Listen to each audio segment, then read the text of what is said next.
Ji, welcome back to my channel. I hope आप सब बहुत अच्छे होंगे और मैं भी ठीक ठाक हूँ। तो आफ्टर प्रेगनेंसी और डिलीवरी, मेन डिलीवरी के बाद आपको एक बहुत ही बड़ी प्रॉब्लम आती है जो बहुत सी लेडीज़ को आती है, जो है बाल झड़ना। अरे हमारे बाल इतने टूटते हैं, हमारे बाल हल्के हो गए, हमारे बाल बिल्कुल पुराने जैसे शाइन नहीं रही, हमारे बाल बहुत कमज़ोर होते जा रहे हैं। ये बहुत सारे सवाल होते हैं। हाँ, बहुत लोगों के बाल बहुत अच्छे भी हो जाते हैं, बट आफ्टर डिलीवरी ज़्यादातर लोगों के बाल जो होते हैं वो झड़ने लगते हैं। इसका रीज़न क्या है भाई कि सबके बाल ही झड़े जा रहे हैं? ऐसा क्या होता है डिलीवरी के बाद जो बाल झड़ने लग जाते हैं? तो मैं आज आपको बताती हूँ क्या होता है।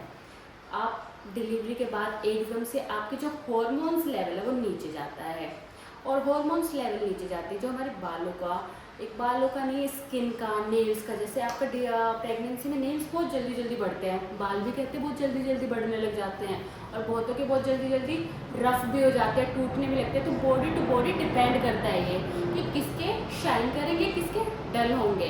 बट कोई टेंशन वाली बात नहीं है, जिसके डल भी हो गए, जिसके कमज़ोर भी हो गए, जिसके टूट भी रहे हैं, उनका भी सोल्यूशन है।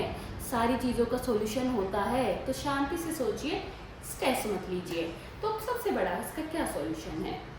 अगर डिलीवरी होते ही आपको इतनी सारी टेंशन आ जाती है कि अब पूरी रात बच्चा जागता है, उसके साथ आप जागते हो, दिन में आप बच्चे को पूरे दिन संभालते हो। बहुत सी लेडीज़ नहीं, सारी माएँ ऐसी होती है जो बैठ के संभालती है, चाहे सिजेरियन हो चाहे नॉर्मल हो। माँ के लिए तो बच्चा बच्चा होता है, और वो अपने सारे दुख दर्द उस टाइम भूल जाती है। तो आप क्या करते हो, अपने ऊपर ध्यान देना कम कर देते हो, बच्चों पे सारा ध्यान देते हो, और ऑब्वियस है कोई संभालने वाला नहीं होता तो आपको ही संभालना पड़ता है हर चीज़। तो उसके साथ क्या होता है, आप अपनी केयर कम कर देते हो, और हॉर्मोन्स तो भाई नीचे जा ही रहे हैं, उससे क्या हो रहा है, स्ट्रेस लेवल भी होता है, रोना भी आता है। पोस्ट पार्टम डिप्रेशन किसे बोलते हैं? यही तो होता है भाई कि एकदम से स्ट्रेस आ जाता है, रोने लग जाते हो कि ये क्या हो गया, कोई साथ नहीं देता। सबके साथ होता है, हमारे साथ भी हुआ। बट उससे कैसे निकले और क्या करें कि हमारे बाल फिर से अच्छे हो जाए, फिर से घने हो जाए, और फिर से खूबसूरत हो जाए? तो इसके लिए आपको करना है, पहले तो अपनी डाइट पे ध्यान देना है, दूसरा प्रोटीन लेना है, और हाँ, मल्टीविटामिन बिल्कुल नहीं छोड़ने हैं। अगर आपकी गायनी आपको देगी, विटामिन डी भी देगी, विटामिन ई भी बताएगी, विटामिन सी भी बताएगी, ये सारी चीज़ें आपको लेनी है। विटामिन ई और सी क्या करती है, हमारी स्किन को, हमारे बालों को शाइन देती है और घना करने में हेल्प करती है। मल्टीविटामिन क्या होती है, हमारी शरीर में जो कमी है, जो खाना पूरा नहीं कर पा रहा, वो सारी चीज़ें पूरी करती है। क्योंकि खाने में आजकल सारी चीज़ें होती कहाँ हैं, मिलावटी इतनी है भाई। तो ये सारी चीज़ें आपको हेल्प करती है, आपकी बॉडी को हेल्प करती है रिकवर करने में बहुत जल्दी।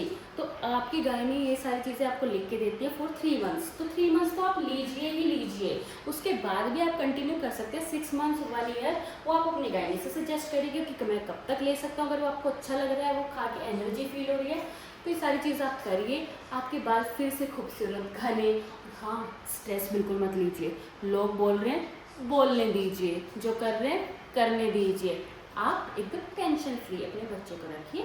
और हाँ, हेयर वॉश करिए। बहुत से कहते हैं कि सिजेरियन के बाद हेयर वॉश नहीं करते, ये नहीं करते, वो नहीं करते। तो भाई किसी की मत सुनो, वॉल्यूम कम करना। तो आप ये किसी की भी मत सुनिए कि आपको क्या करना है, कैसे करना है, वैसे करना है। आपकी बॉडी है, आपको पता है कि क्या करना है। और जब भी बालों के लिए क्या करें, हेयर वॉश जरूर करें। जैसे सिजेरियन होता है, कई लोग बोलते हैं हफ्ता भर सर नहीं धोना भाई, टाँके पक जाएंगे, ये हो जाएगा, फलाना हो जाएगा। कुछ नहीं होता। आप फर्स्ट जिस दिन डिलीवरी की ऑब्वियस उस दिन तो करोगे नहीं हेयर वॉश, नेक्स्ट डे से पर आप हेयर वॉश कर सकते हैं, क्योंकि मैंने खुद किया था। और नॉर्मल में तो कर ही लेते हैं, वो तो सब कहते हैं कि उनका तो हो ही जाता है, बट सिजेरियन वाले भी हेयर वॉश कर सकते हैं। अपने हेयर को क्लीन रखिए, आप जो सीरम यूज़ करते हैं, शैम्पू यूज़ करते हैं, वही सारी चीज़ें यूज़ करिए, और अपने बालों को, अपने आप को अच्छा फील कराइए। अच्छे से खाइए, दलिया खिचड़ी पे मत रहिए, जो कि मैं पहले लास्ट व्लॉग में भी बोल चुकी हूँ। और मल्टीविटामिन, विटामिन सी और विटामिन ई। विटामिन ई और विटामिन सी का मेन रोल है बालों की शाइन के लिए, बालों को बढ़ने के लिए। तो विटामिन ई और सी दोनों ही, जो सी होती है वो आपकी स्किन को एक तरह से रिपेयर करती है, उसमें कुछ डैमेजेस होते हैं वो रिपेयर करती है, आपके बाल जो टूट रहे हैं वो रिपेयर करते हैं। और विटामिन ई का तो आप सबने सुना ही होगा कि कैप्सूल आती है, आप खा भी सकते हो। और कई लोग तो जो तेल होता है उसमें उसको डालते भी हैं और फिर सर पे लगा के मसाज करके हेयर वॉश भी करते हैं।